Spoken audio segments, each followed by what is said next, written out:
Today we got a twist on the classic Avengers versus Guardians of the Galaxy. The Dark Avengers versus the Dark Guardians. Who comes out on top? Well, let's find out. Eyes up.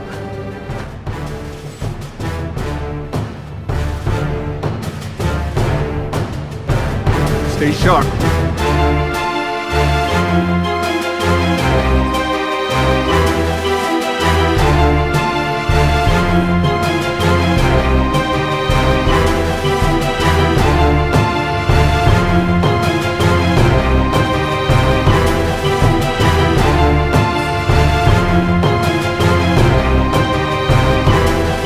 Stay down.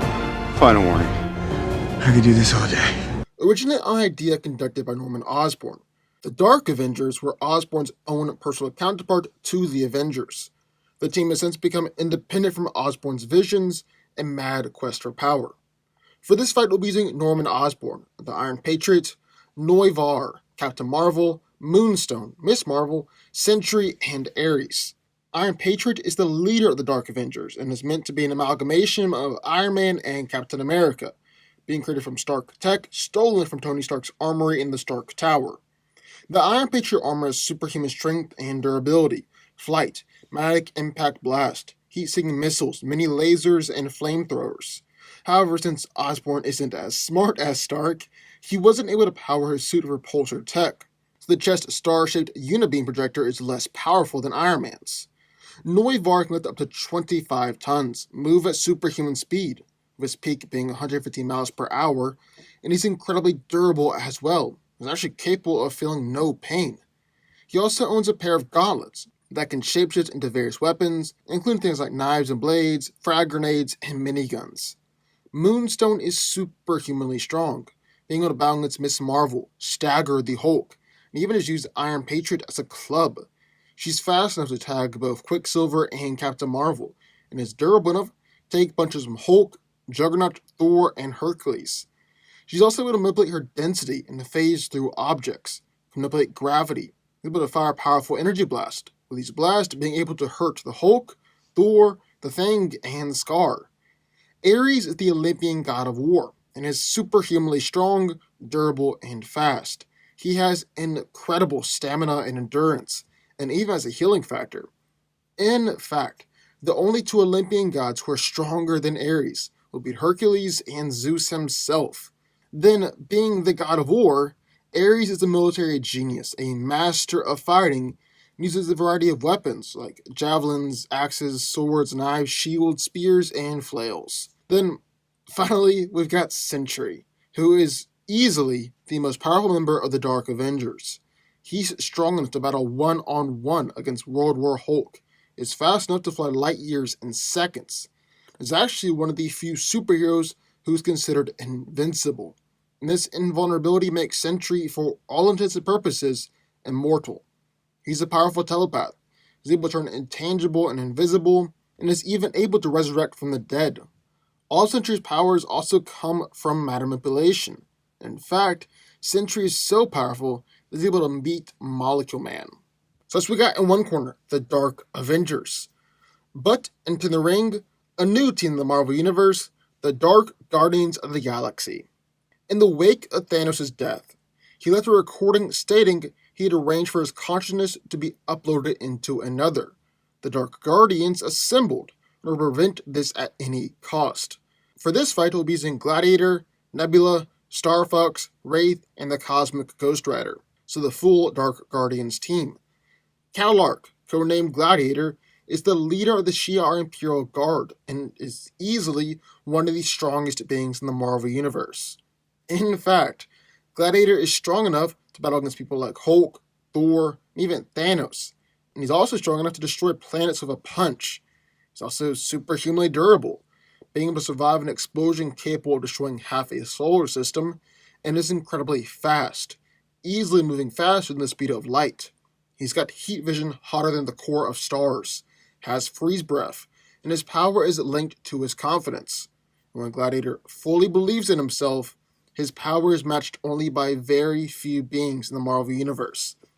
Nebula is the granddaughter of Thanos, and is strong enough to lift 25 tons, is incredibly durable, and her muscle tissues are much stronger than a normal human. Her wrist blaster is able to fire both concussive blast, which can knock people out, and heat blast that simply incinerate them. And Nebula is also a highly skilled fighter, and is an excellent military strategist.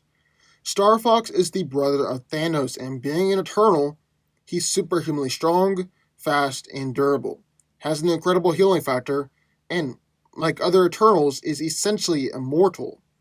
However, Star Fox's most iconic power is his ability to stimulate the pleasure centers in other people, causing others to feel good while they're around him, and they cause them to become highly aroused, euphoric, or totally sedated.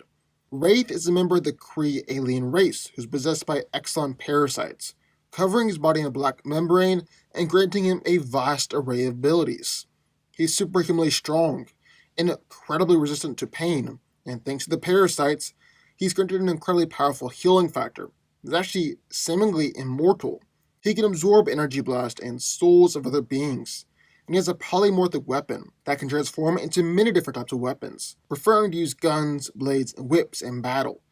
He can also use the Exxon parasites to swarm all around him and others, control them from miles away, and coat other objects with the parasites, and even strike deadly fear into opponents. Then, finally, the Rider, otherwise known as Cosmic Ghost Rider. He's strong enough to restrain Thanos, take blasts from Thanos and Galactus, and actually claims to be unkillable by virtue of already being dead. Frank also has plenty of weapons and powers, combining the powers of Ghost Rider, the Power Cosmic, and he's got enough Hellfire to destroy the whole Annihilus horde. So, who wins? Well, let's break it down. Now, Avengers vs. Guardians is a pretty popular fight, especially with both teams being the mainstays of the Marvel Cinematic Universe. But today we're mixing it up a little bit and throwing the Dark Avengers versus the Dark Guardians of the Galaxy and seeing who comes out on top. Now, as we get started, it's pretty easy to see that both of these teams have two very different power levels inside of them. I mean, Iron Patriot and Noivar can't compete with Sentry, just like Nebula and Star Fox can't compete with Gladiator. And so that means we can kinda ignore people like Nebula and Norman in this fight, because both Sentry and Gladiator can beat them. So whoever wins the fight between the higher-ups, people like Ares, Moonstone, Sentry, Gladiator, and Cosmic Ghost Rider, is coming out on top. Because of the more powerful heroes in the Dark Avengers, or to beat the more powerful heroes on the Dark Guardians, they'll be able to sweep the lower heroes on the Dark Guardians as well, and vice versa. Plus, people like Nebula and Iron Patriot don't really have any unique abilities that can swing the fight in their favor. So I guess we gotta figure out just how powerful are these higher tier heroes. Well, Ares is superhumanly strong, being strong enough to temporarily match Hercules, grapple with Thor, take out both A-Bomb and Wonder Man. He's actually staggered both Sentry and Chaos War Hercules, and even knocked Zeus over with a punch to the face. He's also superhumanly durable, taking punches from Anti-Man, Blue Marvel, repeated blows from Hercules, and he's even survived blasts from both Galactus and the Chaos King. Then with his weapons, well, he's cut Blue Marvel, Namor, Sentry, Man-Thing, and actually managed to cut both Chaos War Hercules and the Chaos King. Ares even has some modern-day weapons, like guns that can destroy Iron Man's armor, and grenades that can hurt Hercules and other Olympian gods. Moonstone is superhumanly strong as well, strong enough in fact to stagger the Hulk on several occasions. She's matched strength with Miss Marvel a few times, or even turned mountains into craters in the ground. She's durable enough to take multiple hits from Juggernaut, from Hulk, Thor, and an angry Hercules. Has taken blasts from Quasar, Vision, and Hyperion. She's fast enough to keep up with Quicksilver and Captain Marvel, can phase through attacks, and phase through Invisible Woman's force fields, and she's able to fire powerful energy blasts that have injured Hulk, Thor, Scar, and the Thing. She's even matched King Hyperion with her energy blast, and when she went up against Black Bolt, their blasts were large enough to be seen from outer space. Sentry is arguably the most powerful hero on either team, and he's strong enough to battle against World War Hulk in one-on-one combat. He's actually straight up ripped Ares, an Olympian god, in half. He's durable enough to take planet-busting attacks, be punched by Hulk and just ask for more, and has an incredibly regenerative healing factor, like instantly regenerating from just a skeleton in seconds. He's able to move much faster than the speed of light, can create force fields to block blasts from the Heralds of Galactus, and is actually one of the most powerful telepaths on the planet, with Professor X and Emma Frost struggling to even enter his mind. Sentry can emit powerful energy blast, absorb energy in order to increase his power, and can also manipulate energy, like when he manipulated light in order to turn invisible. But everything here is really based on Sentry's molecular manipulation, and he's so powerful and so skilled with this ability that he's even beaten Molecule Man. However, granted, this was a much weaker version of Molecule Man than the one we saw back in Secret Wars. Then, we got Gladiator. Just like Sentry, Gladiator is the most powerful member on his team and one of the most powerful characters here. He's strong enough to break free of Quasar's constructs, which have held up to blasts from Galactus. He's beaten and actually killed Hyperion before, and is so powerful that he's destroyed a planet with a punch.